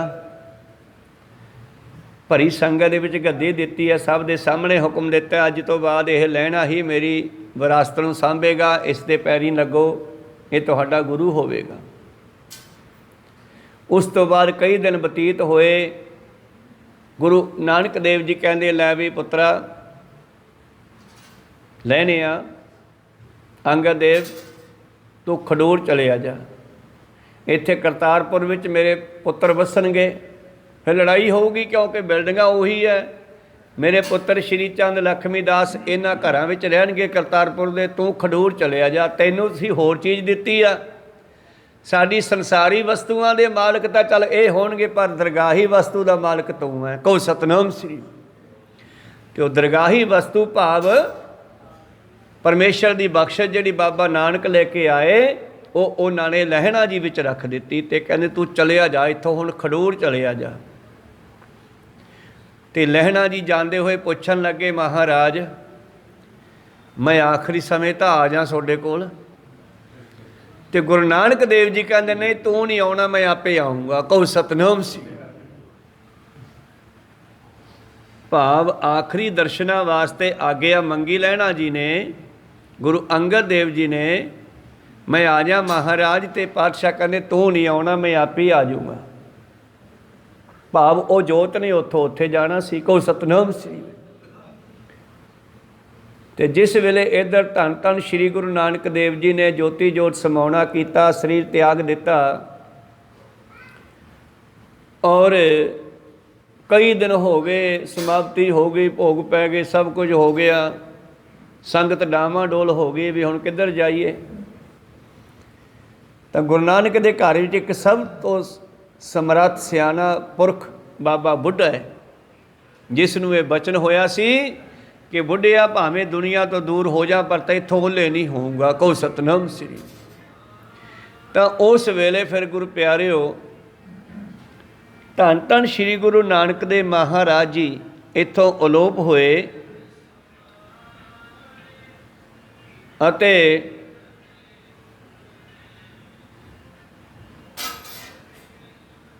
ਕਈ ਦਿਨ ਬਤੀਤ ਹੋਏ। ਸੰਗਤਾਂ ਡਾਵਾਂਡੋਲ ਹੋਈਆਂ ਵੀ ਕਿੱਧਰ ਜਾਈਏ। ਹੁਣ ਬਾਬਾ ਬੁੱਢਾ ਕਹਿੰਦਾ ਵੀ ਬਾਬੇ ਨਾਨਕ ਦਾ ਹੁਕਮ ਗੁਰੂ ਅੰਗਦ ਦੇਵ ਜੀ ਨੂੰ ਹੈ, ਉਹਨਾਂ ਦੇ ਕੋਲ ਚੱਲਦੇ ਆ। ਕਹਿੰਦੇ ਉਹ ਕਿੱਥੇ ਆ? ਲੱਭੇ ਨਹੀਂ, ਉਹ ਤਾਂ ਕਿੱਦਣ ਦੇ ਜੋਤੀ ਜੋਤ ਸਮਾਉਣ ਤੋਂ ਬਾਅਦ ਕਿਤੇ ਦਿਖੇ ਹੀ ਨਹੀਂ, ਪਹਿਲਾਂ ਵੀ ਨਹੀਂ ਦਿਖੇ। ਬਾਬਾ ਬੁੱਢਾ ਜੀ ਕਹਿੰਦੇ ਉਹਨਾਂ ਨੂੰ ਹੁਕਮ ਹੋਇਆ ਸੀਗਾ ਮੈਂ ਪੁਰਖਾ ਹੁਣ ਤੂੰ ਨਾ ਖਡੂਰ ਚਲਿਆ ਜਾ। ਤੇ ਉਹ ਬਚਨ ਦੇ ਐਡੇ ਅਧਿਕਾਰੀ ਸੀ ਕਿ ਗੱਲ ਮੰਨਦੇ ਸੀ ਉਹ ਖਡੂਰ ਸਾਹਿਬ 'ਚ ਹੀ ਗਏ ਹੋਣਗੇ। ਚਲੋ ਆਪਾਂ ਖਡੂਰ ਸਾਹਿਬ ਲੱਭਦੇ ਹਾਂ ਚੱਲ ਕੇ। ਬਾਬਾ ਬੁੱਢਾ ਜੀ ਸਿੱਖ ਸੰਗਤਾਂ ਨੂੰ ਨਾਲ ਲੈ ਕਰਕੇ ਖਡੂਰ ਸਾਹਿਬ ਪਹੁੰਚੇ ਔਰ ਖਡੂਰ ਸਾਹਿਬ ਦੇ ਵਿੱਚ ਉਹਨਾਂ ਦਾ ਇੱਕ ਘਰ ਹੈ, ਮਾਈ ਦਾ ਘਰ ਹੈ, ਮਾਈ ਭਰਾਈ ਹੈ ਉਸ ਦਾ ਨਾਮ। ਉਸ ਮਾਈ ਭਰਾਈ ਦੇ ਘਰ ਗਏ। ਗੁਰੂ ਅੰਗਦ ਦੇਵ ਜੀ ਨੇ ਮਾਤਾ ਨੂੰ ਕਹਿਤਾ ਸੀ ਕਿ ਸਾਡੇ ਬਾਰੇ ਕਿਸੇ ਨੂੰ ਦੱਸਣਾ ਨਹੀਂ ਗਾ, ਅਸੀਂ ਇੱਥੇ ਬੈਠੇ ਹਾਂ। ਤੇ ਉਹ ਇੱਕ ਕਮਰੇ ਦੇ ਵਿੱਚ ਆਪਣੇ ਆਪ ਨੂੰ ਬੰਦ ਕਰਕੇ ਬੈਠ ਗਏ। ਕਾਰਨ जिस गुरु के दर्शना तो बगैर सरदा नहीं सी, हुण उस गुरु के दर्शना तो दूर रहना पिया। कहो सतनाम श्री। विराग आ गया। कमरे च वड़ के बैठ गए तो बाबा बुढ़ा जी खडूर साहब दे विच जाके उस माई दे घर गए भी ये उन्हां दा घर है तो इन्हां दे घरों लभदे। अगे जाके माता ने पूछा जी इत्थे गुरु अंगद देव जी आए आ, लहणा जी आए आ? माता ने कोई जवाब नहीं दिता, ना आए तो ना ही ना आए कहा। बाबा बुढ़ा जी ने जजमेंट कर ली भी इत्थे ही आ। माता जी ने कोई जवाब नहीं दिता गा, हो सकता उन्हें रोकया होवे। फिर सारे कमरियां विच देखना कीता ते कमरा बंद पिया। बाबा जी कहंदे भी इत्थे लगदा भी बैठे होणगे। उस कमरे नूं खोलिया गया ते बाबा बुढ़ा जी उस कमरे दे अंदर गए। धन गुरु अंगद देव जी चौंकड़ा मार के बैठे आ ते बाबा बुढ़ा जी ने चरणों में जाके नमस्कार की, चरण पलोसे तो उन्होंने ध्यान खोलिया। तो बाबा बुढ़ा जी कहने महाराज कित्थे बैठे हो वड़ के, नहीं बाहर चलो, संगतां लभदियां फिरदियां, तुहाडी ड्यूटी लाई है बाबे नानक जी ने ते तुसीं इत्थे आके बैठ गए। तो गुरु अंगद देव जी कहते मैंने कुछ भी चंगा नहीं लगता, मैं इत्थे ठीक हाँ। नहीं नहीं ये नहीं हो सकता, तुसीं बचन मानते सी ना बाबे नानक दे। हाँ जी, फिर उन्हां दा बचन है अगे सिੱਖੀ नूं तोड़ना, ऐ तां गल नहीं बननी। सारी संगत बाहर आई है तुहानूं मिलण वास्ते, ते किरपा करके कमरे चों बाहर आओ। तो फिर सतगुरु अंगद देव महाराज जी नूं बाहर लिआंदा, पलंगे ते विराजमान होए। तो फिर उन्होंने बहदियाँ एक शब्द उचारिया, किस ही कोई कोए मंझ नमाणी एक तू, क्यों ना मरीजा रोए जां लग चित न आवही। तो सतगुर पातशाह जी बख्शर करदे हन, होर केड़ा थां है फिर सतगुर पिछे भज पावै, यह करनी सार गुरु के चरणों तो बगैर कोई टिकाणा नहीं, कोई थां नहीं। आओ गुरु दे वल ही भजीए। जिहड़े खोटे आ वो भी गुरु कोले आ जान, खरे तो गुरु कोले आ ही जाते आ। जिहड़े भाई संसार वल्लों दुखी है वो भी गुरु नाल दोस्ती पा लैण। सतगुर पिछे भज पवै एहा करनी सार, ते फिर सतगुर खोटियों खरे करे। सतगुर फिर जीवन बदल दिंदा, जीवन कन्वर्ट कर लेंदा। परमेश्वर किसी नूं सीधे रस्ते पाउण वास्ते सज़ा दिंदा। जे गुर झिड़के तो मीठा लागे, बख्शे तो गुर वडियाई। जदों बंदा रस्ते तो उतर जांदा है तो फिर परमेश्वर उन्होंने सही रस्ते ते लियाउण वास्ते फिर अपनी जुगती वरतदा। कहो सतनाम श्री। संसार दे विच नीचों ऊच करे मेरा गोबिंद काहू ते ना डरै। ऊने भरे भरे पर ऊने, ये ताको व्यवहारे, ये भरियां नूं खाली करदा, खालियां नूं भर दिंदा। नीचां नूं तख्तां दे बिठा दिंदा ते तख्तां वालियां नूं थल्ले ला दिंदा। नीचों ऊच करा मेरा गोबिंद काहू ते ना डरै। ये उहदा सुभाਅ है, क्योंकि उहने सिस्टम नूं आपदे हिसाब नाल चलाउणा है। जदों कोई बिगड़ जाता है फिर उस नूं सीधे रस्ते लियाउण दीआं जुगतियां उहदे कोले बहुत है। कहो सतनाम श्री। मेरे प्रीतम जी कहते सतगुर पिछे भज पवै एहा करनी सार, बस एहो ही तत्त कढ़िया। सार मतलब तत्त, करनी मतलब बस एहो ही करन जोगा रह गया, हुण होर कुछ करन दा फायदा ही नहीं गा। कहो सतनाम श्री। एहो ही तत्त निकले है भी गुरु दे कोले वग जा, होर कोई टिकाणा नहीं है।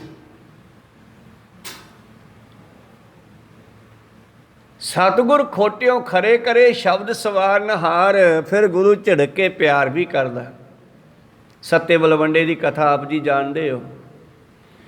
तो सत्ता बलवंडा रागी जिहड़े गुरु साहब नाल गुस्से हो गए पैसों पिछे भी महाराज सानू पैसे नहीं दिंदा गा। असीं कई बारी महाराज दे कीते उपकारां नूं तां भुल जाने आ, जे कदा नहीं कीता वो याद रखते हैं। 10 वस्तु लै पाछे पावै, एक वस्त कारण विखोट गवावै। एक भी ना दे 10 पी हर ले, तो मूड़ा कहो कहाँ करे। जिस ठाकर से ना ही चारा ताको कीजै सद ਨਮਸਕਾਰ। ਦੁੱਖਾਂ ਵੇਲੇ ਵੀ ਨਮਸਕਾਰ ਕਰਨੀ ਚਾਹੀਦੀ ਆ, ਕਿਉਂਕਿ ਹੋ ਸਕਦਾ ਦੁੱਖ ਵੀ ਸਾਡੇ ਕਿਸੇ ਗਲਤੀ ਦਾ ਕਾਰਨ ਹੋਵੇ। ਕਹੋ ਸਤਨਾਮ ਸ੍ਰੀ, ਹੈ ਤਾਂ ਗਲਤੀ ਦਾ ਫਲ ਹੀ ਨਾ। ਐਵੇਂ ਤਾਂ ਮਹਾਰਾਜ ਕਿਸੇ ਨੂੰ ਦੁੱਖ ਦਿੰਦਾ ਹੀ ਨਹੀਂ।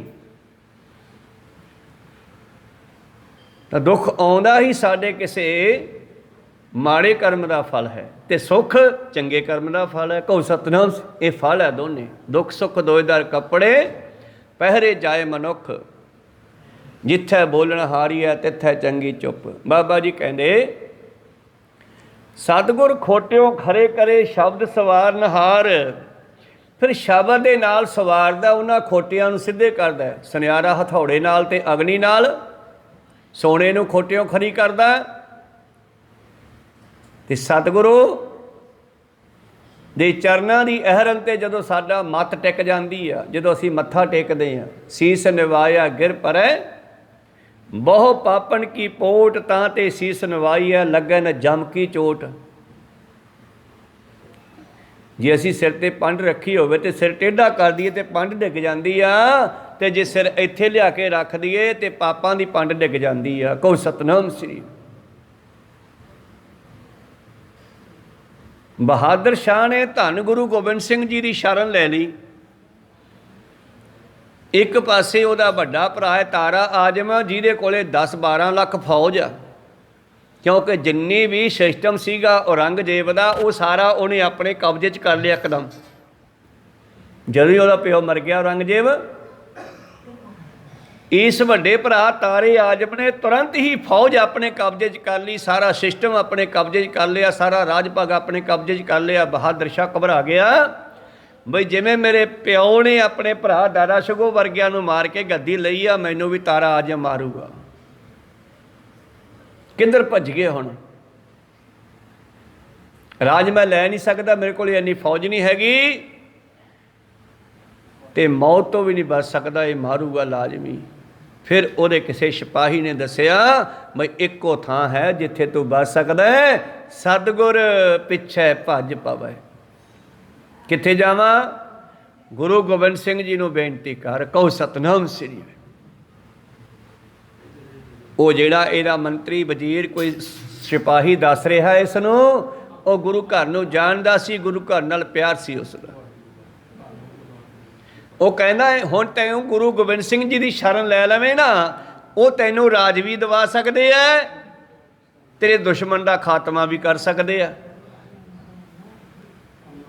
ਫਿਰ ਉਹ ਸਿਪਾਹੀ ਨੂੰ, ਉਸ ਵਜ਼ੀਰ ਨੂੰ ਉਹ ਕਹਿੰਦਾ ਵੀ ਤੂੰ ਹੀ ਜਾ। ਫਿਰ ਉਹ ਜਾ ਕੇ ਧੰਨ ਗੁਰੂ ਗੋਬਿੰਦ ਸਿੰਘ ਜੀ ਨੂੰ ਬੇਨਤੀ ਕਰਦਾ ਬਈ ਮਹਾਰਾਜ ਕਿਰਪਾ ਕਰੋ, ਬਹਾਦਰ ਸ਼ਾਹ ਤੁਹਾਡੀ ਸ਼ਰਨ ਵਿੱਚ ਹੈ, ਉਸ ਨੂੰ ਬਖਸ਼ ਲਓ, ਬਚਾ ਲਓ। ਭਾਵੇਂ ਕਿ ਤੁਹਾਡਾ ਉਹਦੇ ਪਿਤਾ ਦੇ ਨਾਲ ਦੁਸ਼ਮਣੀ ਰਹੀ ਆ, ਪਰ ਕਿਰਪਾ ਕਰਕੇ ਉਸ ਤੁਹਾਡੀ ਸ਼ਰਨ 'ਚ ਹੈ। ਪਰ ਗੁਰੂ ਸਾਹਿਬ ਦਾ ਸੁਭਾਅ ਹੈ, ਜੋ ਸ਼ਰਨ ਆਵੇ ਤਿਸ ਕੰਠ ਲਗਾਵੇ, ਬਿਰਧ ਸੁਆਮੀ ਸੰਧਾ। ਤੇ ਪਾਤਸ਼ਾਹ ਕਹਿੰਦੇ ਠੀਕ ਆ, ਜੇ ਉਹ ਸਾਡੀ ਸ਼ਰਨ 'ਚ ਹੈ ਤੇ ਸਾਡਾ ਇੱਕ ਬਚਨ ਮੰਨਣਾ ਪਊਗਾ, ਜੇ ਸਾਡਾ ਸਵਾਲ ਪੂਰਾ ਕਰ ਦੇਵੇ ਅਸੀਂ ਉਹਨੂੰ ਬਚਾ ਦਿਆਂਗੇ ਤੇ ਰਾਜ ਵੀ ਦੇ ਦਿਆਂਗੇ।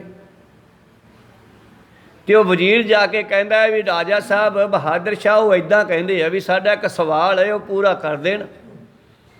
ਬਹਾਦਰ ਸ਼ਾਹ ਕਹਿੰਦੇ ਕੋਈ ਵੀ ਸਵਾਲ ਆ ਮੈਂ ਪੂਰਾ ਕਰ ਦੂੰਗਾ, ਮੈਨੂੰ ਰਾਜ ਦਿਵਾ ਦੇਣ। ਉਹ ਜਾ ਕੇ ਫਿਰ ਵਜ਼ੀਰ ਘੋੜੇ 'ਤੇ ਗਿਆ, ਕਹਿੰਦਾ ਜੀ, ਉਹ ਕਹਿੰਦਾ ਮੰਨ ਗਏ। ਕਹਿੰਦੇ ਠੀਕ ਹੈ, ਉਹਨੂੰ ਕਹੇ ਜੰਗ ਕਰੇ ਤੇ ਮੈਂ ਆ ਕੇ ਉਹਦਾ ਜਿਹੜਾ ਹੈ ਪੱਖ ਕਰੂੰਗਾ, ਉਸ ਨੂੰ ਬਚਾਊਂਗਾ ਤੇ ਉਸ ਦੇ ਦੁਸ਼ਮਣ ਨੂੰ ਮਾਰ ਦੂੰਗਾ, ਪਰ ਸਾਡਾ ਸਵਾਲ ਯਾਦ ਰੱਖੇ। ਉਹ ਵਜ਼ੀਰ ਨੇ ਆ ਕੇ ਕਹਿਤਾ, ਇਹਨੇ ਜੰਗ ਵਿੱਢ ਲਈ। ਵਜ਼ੀਰ ਨੂੰ ਫਿਰ ਭੇਜਦਾ, ਮਹਾਰਾਜ ਕਰੋ ਕਿਰਪਾ, ਚਲੋ। ਫਿਰ ਪਾਤਸ਼ਾਹ ਕਹਿੰਦੇ ਅਸੀਂ ਠਹਿਰ ਕੇ ਆਵਾਂਗੇ, ਧਰਮ ਸਿੰਘ ਤੂੰ 5 ਸਿੰਘਾਂ ਨੂੰ ਨਾਲ ਲੈ ਕੇ ਜਾ। ਤੇ ਬਹਾਦਰ ਸ਼ਾਹ ਹਾਥੀ ਤੇ ਬੈਠਾ ਹੈ, ਉੱਤੇ 5 ਸਿੰਘਾਂ ਨੂੰ ਦੇ ਸਮੇਤ ਧਰਮ ਸਿੰਘ ਬੈਠਾ ਹੈ, ਸਾਰੇ ਹਾਥੀ ਤੇ ਬੈਠੇ ਨੇ। ਜੰਗ ਚੱਲ ਰਿਹਾ, ਸਿਪਾਹੀ ਲੜ ਰਹੇ ਆ, ਤਾਰਾ ਆਜਮ ਦੀ ਫੌਜ ਬਹੁਤ ਹੈ, ਸਾਰਾ ਸਿਸਟਮ ਵੀ ਉਹਦੇ ਕੋਲੇ ਹੈ, ਤੋਪਾਂ, ਜੰਬੂਰੇ, ਬੰਦੂਕਾਂ, ਬੇਅੰਤ ਸ਼ਸਤਰ ਫੌਜਾਂ, ਇਹਦੇ ਕੋਲੇ ਥੋੜ੍ਹੀ ਫੌਜ ਹੈ। ਜੰਗ ਚਲਦੇ ਚਲਦੇ ਬਹਾਦਰ ਸ਼ਾਹ ਦੇ ਦਿਮਾਗ 'ਚ ਖਿਆਲ ਆ ਗਿਆ ਵੀ ਜੇ ਮੈਂ ਜਿੱਤ ਗਿਆ ਤੇ ਗੁਰੂ ਸਾਹਿਬ ਸਵਾਲ ਪਾਉਣਗੇ, ਕਿਤੇ ਬਾਹਲਾ ਵੱਡਾ ਸਵਾਲ ਨਾ ਪਾ ਦੇਣ। ਚੱਲ ਜੇ ਬਾਹਲਾ ਵੱਡਾ ਹੋਇਆ ਤਾਂ ਟਾਲ ਮਟੋਲ ਕਰ ਦਿਆਂਗੇ, ਛੋਟਾ ਹੋਇਆ ਤੇ ਪੂਰਾ ਕਰ ਦਿਆਂਗੇ। ਤੇ ਜਾਨੀ ਜਾਨ ਬੁੱਝ ਗਏ ਉੱਥੇ ਬੈਠੇ। ਤੇ ਬਹਾਦਰ ਸ਼ਾਹ ਡਰਦਾ ਹੋਇਆ ਫਿਰ ਆਪਣੇ ਵਜ਼ੀਰ ਨੂੰ ਭੇਜਦਾ, ਧਰਮ ਸਿੰਘ ਨੂੰ ਕਹਿੰਦਾ ਯਾਰ ਕੁਛ ਕਰ, ਕਹੋ ਬਾਬਾ ਜੀ ਨੂੰ ਆ ਜਾਣ, ਹੁਣ ਮਹਾਰਾਜ ਜੀ ਨੂੰ ਕਹੋ। ਧਰਮ ਸਿੰਘ ਕਹਿੰਦਾ ਉਹ ਆ ਜਾਣਗੇ, ਉਹ ਬਚਨ ਦੇ ਪੂਰੇ ਐ, ਬਚਨ ਦੇ ਬਲੀ ਐ, ਉਹ ਆ ਜਾਣਗੇ, ਤੂੰ ਇੱਧਰ ਖਿਆਲ ਰੱਖ ਜੰਗ 'ਚ। ਉਹਦਾ ਸਿਪਾਹੀ ਜਦ ਵਜ਼ੀਰ ਦੁਬਾਰਾ ਗਿਆ ਪਾਤਸ਼ਾਹ ਕੋਲੇ, ਪਾਤਸ਼ਾਹ ਕਹਿੰਦੇ ਮੈਂ ਕਿਵੇਂ ਆਵਾਂ? ਉਹ ਤਾਂ ਐਂ ਸੋਚਣ ਲੱਗ ਪਿਆ ਵੀ ਜੇ ਚੰਗਾ ਵੱਡਾ ਸਵਾਲ ਹੋਇਆ ਤੇ ਟਾਲ ਮਟੋਲ ਕਰ ਦਿਆਂਗੇ, ਛੋਟਾ ਹੋਇਆ ਤੇ ਪੂਰਾ ਕਰ ਦਿਆਂਗੇ।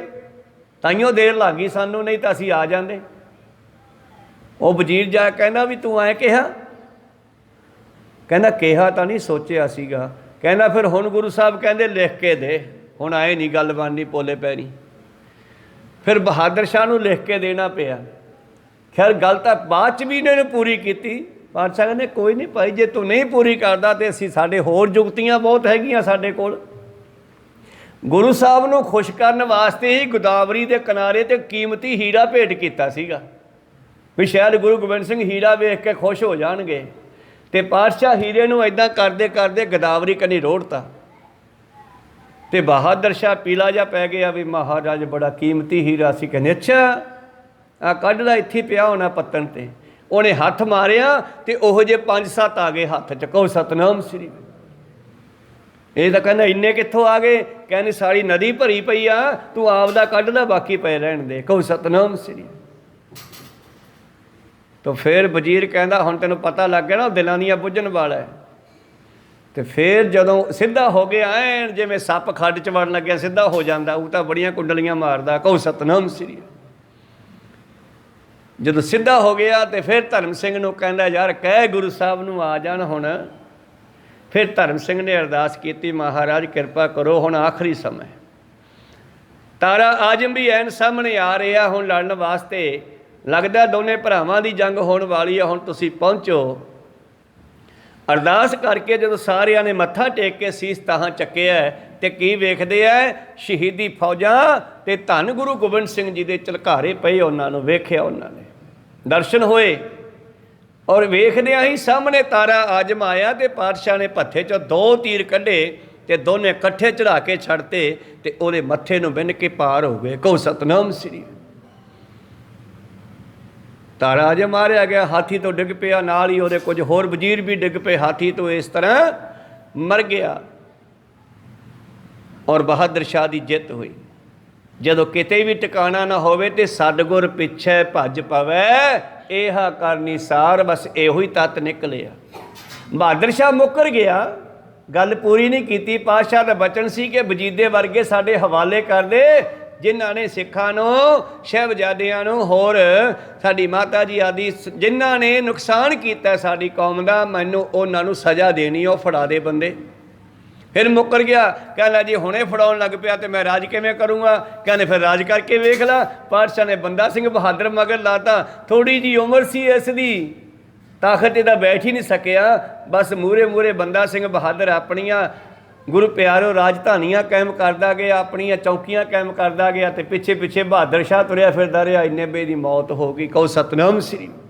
ਤੂੰ ਇਸ ਕਰਕੇ ਜੇ ਕੋਈ ਗੁਰੂ ਦੇ ਚਰਨਾਂ ਵਿੱਚ ਆਉਂਦਾ, ਗੁਰੂ ਦੀ ਗੱਲ ਮੰਨ ਲਵੇ, ਗੁਰੂ ਦੇ ਚਰਨੀ ਪੈ ਜਾਵੇ। ਪਾਤਸ਼ਾਹ ਪੌੜੀ ਦੀ ਸਮਾਪਤੀ ਤੇ ਕਹਿੰਦੇ ਸਤਿਗੁਰ ਪਿੱਛੇ ਭੱਜ ਭਵੈ, ਇਹਾ ਕਰਨੀ ਸਾਰ। ਸਤਿਗੁਰ ਖੋਟਿਓ ਖਰੇ ਕਰੇ, ਸ਼ਬਦ ਸਵਾਰਨ ਹਾਰ। ਸੱਤੇ ਬਲਵੰਡੇ ਹੋਰਾਂ ਨੂੰ ਵੀ ਅਖੀਰ ਸਤਿਗੁਰੂ ਅਰਜਨ ਦੇਵ ਜੀ ਦੀ ਛੰਨ ਵਿੱਚ ਜਦੋਂ ਆਏ, ਲੱਦੇ ਪਰਉਪਕਾਰੀ ਨੂੰ ਨਾਲ ਲੈ ਕੇ, ਮਹਾਰਾਜ ਜੀ ਬਖਸ਼ ਦਿਓ ਤੁਹਾਡੇ ਆ, ਫਿਰ ਵੀ ਚਰਨਾਂ 'ਚ ਆਏ ਨਾ। ਅੱਛਾ ਚੱਲ ਇਹਨਾਂ ਨੂੰ ਇਹ ਕਹੋ ਬਈ ਜਿਹੜੀ ਜਵਾਨ ਨਾਲ ਨਿੰਦਿਆ ਕੀਤੀ ਆ ਗੁਰੂ ਨਾਨਕ ਪਾਤਸ਼ਾਹ ਦੀ, ਦੂਜੇ ਵੱਡੇ 4 ਗੁਰੂਆਂ ਦੀ, ਹੁਣ ਉਹ ਜਵਾਨ ਨਾਲ ਸਿਫਤ ਕਰਨ। ਸਿਫਤੀ ਗੰਢ ਪਵੈ ਦਰਬਾਰ, ਸਿਫਤ ਕਰਨ। ਉਹ ਕਹਿੰਦੇ ਜੀ ਸਾਨੂੰ ਸਿਫਤ ਕਰਨੀ ਨਹੀਂ ਆਉਂਦੀ, ਕਿਵੇਂ ਕਰਨੀ ਆ? ਸਾਨੂੰ ਤਾਂ ਸਭ ਕੁਝ ਭੁੱਲ ਗਿਆ, ਰਾਗ ਵੀ ਭੁੱਲ ਗਿਆ, ਕੀਰਤਨ ਵੀ ਭੁੱਲ ਗਿਆ। ਕਹਿੰਦੇ ਮੈਂ ਦੱਸ ਦਿੰਦਾ ਕਿਵੇਂ ਕਰਨੀ ਆ। ਫਿਰ ਗੁਰੂ ਸਾਹਿਬ ਨੇ, ਗੁਰੂ ਪਿਆਰਿਓ, राम कली की वार राय सत्तै बलवंडै डूम आखी, ਇਹਦੀਆਂ ਪਹਿਲੇ ਕੁਝ ਸ਼ਬਦ ਗੁਰੂ ਅਰਜਨ ਦੇਵ ਜੀ ਨੇ ਉਚਾਰਨ ਕੀਤੇ ਬਈ ਐਦਾਂ ਸਿਫਤ ਕਰੋ। ਭਾਵ ਇੱਕਦਮ ਕੋਈ ਸਿੱਖ ਨਹੀਂ ਜਾਂਦਾ, ਗੁਰੂ ਕਿਰਪਾ ਹੀ ਕਰਕੇ ਵਿੱਚ ਭਰ ਦਿੰਦਾ ਸਭ ਕੁਝ। ਕਹੋ ਸਤਨਾਮ ਸ੍ਰੀ। ਤੇ ਪਾਤਸ਼ਾਹ ਕਹਿੰਦੇ ਐਦਾਂ ਕਰੋ। ਫਿਰ ਉਹਨਾਂ ਨੇ ਉਹ ਸਾਰੀ ਵਾਰ ਜਿਹੜੀ ਹੈ ਰਾਮਕਲੀ ਰਾਗ ਵਿੱਚ ਚੜ੍ਹਾਈ ਹੋਈ ਹੈ ਉਹਨਾਂ ਨੇ ਗਾਈ ਸੀ। ਕਹੋ ਸਤਨਾਮ ਸ੍ਰੀ। ਤੇ ਸਤਿਗੁਰ ਫਿਰ ਕਿਵੇਂ ਸਵਾਰਦਾ ਹੈ? ਸ਼ਬਦ ਸਵਾਰਨਹਾਰ ਆਪਣਾ ਸ਼ਬਦ ਦੇ ਕੇ। ਜੇ ਕੋ ਗੁਰ ਤੇ ਬੇਮੁਖ ਹੋਵੇ ਬਿਨ ਸਤਿਗੁਰ ਮੁਕਤ ਨ ਪਾਵੈ, ਪਾਵੈ ਮੁਕਤ ਨ ਹੋਰਥ ਹੈ। ਕੋਈ ਪੁੱਛੋ ਵਿਵੇਕੀਆਂ ਜਾਏ ਅਨੇਕ ਜੂਨੀ ਭਰਮੇ ਆਵੈ, ਬਿਨ ਸਤਿਗੁਰ ਮੁਕਤ ਨ ਪਾਏ ਫਿਰ ਮੁਕਤ ਪਾਏ ਲਾਗ ਚਰਨੀ। ਸਤਿਗੁਰ ਸ਼ਬਦ ਸੁਣਾਏ, ਸਤਿਗੁਰੂ ਆਪਣਾ ਸ਼ਬਦ ਸੁਣਾ ਕੇ ਫਿਰ ਦੁਬਾਰਾ ਸੋਧ ਲੈਂਦਾ, ਖੋਟੀਓਂ ਖਰੇ ਕਰੇ। ਫਿਰ ਸੋਧ ਲੈਂਦਾ ਸੁਨਿਆਰੀ ਤਰ੍ਹਾਂ, ਸੁਨਿਆਰਾ ਤੇਜ਼ਾਬਾਂ 'ਚ ਪਾ ਪਾ ਕੇ, ਅੱਗ 'ਤੇ ਪਾ ਪਾ ਕੇ, ਥੋੜੇ ਨਾਲ ਕੁੱਟ ਕੁੱਟ ਕੇ ਫਿਰ ਟੋਟੇ ਕਰਦਾ, ਟੋਟਾ ਟੋਟਾ ਕਰਕੇ ਬਰੀਕ ਬਰੀਕ ਫਿਰ ਤੇਜ਼ਾਬ 'ਚ ਪਾਉਂਦਾ ਅਤੇ ਤੇਜ਼ਾਬ ਦੇ ਵਿੱਚ ਜਾ ਕੇ ਸੋਨਾ ਬਿਲਕੁਲ ਆਪਣੇ ਆਪ ਨੂੰ ਖਤਮ ਕਰ ਲੈਂਦਾ। ਤੇਜ਼ਾਬ ਖਾ ਜਾਂਦਾ, ਉਹਦੇ ਵਿੱਚ ਘੁਲ ਜਾਂਦਾ, ਉਹ ਪਾਣੀ ਬਣ ਜਾਂਦਾ। ਫਿਰ ਉਬਾਲਦਾ ਉਸ ਤੇਜ਼ਾਬ ਨੂੰ, ਫਿਰ ਤੇਜ਼ਾਬ ਦੇ ਵਿੱਚ ਉਬਲਦਾ ਉਹ ਸੋਨਾ। ਉਬਲ ਕੇ ਫਿਰ ਸੋਨੇ ਦੇ ਜਿਹੜੇ ਕਣ ਹੁੰਦੇ ਆ ਓਰੀਜਨਲ ਖਰੇ, ਉਹ ਸਾਈਡ 'ਤੇ ਹੋ ਜਾਂਦੇ ਆ, ਖੋਟ ਪਾਸੇ ਹੋ ਜਾਂਦਾ। ਫਿਰ ਜਦੋਂ ਉਸ ਨੂੰ ਆਪਣੀ ਜੁਗਤੀ ਨਾਲ ਕੱਢਦਾ ਫਿਰ ਖਰਾ ਸਿਉਣਾ ਬਾਹਰ ਹੋ ਜਾਂਦਾ। ਇਸੇ ਤਰ੍ਹਾਂ ਗੁਰੂ ਵੀ ਸਾਨੂੰ ਸੁਧਾਈ ਕਰਦਾ ਹੈ। ਕਹੋ ਸਤਨਾਮ ਸ੍ਰੀ।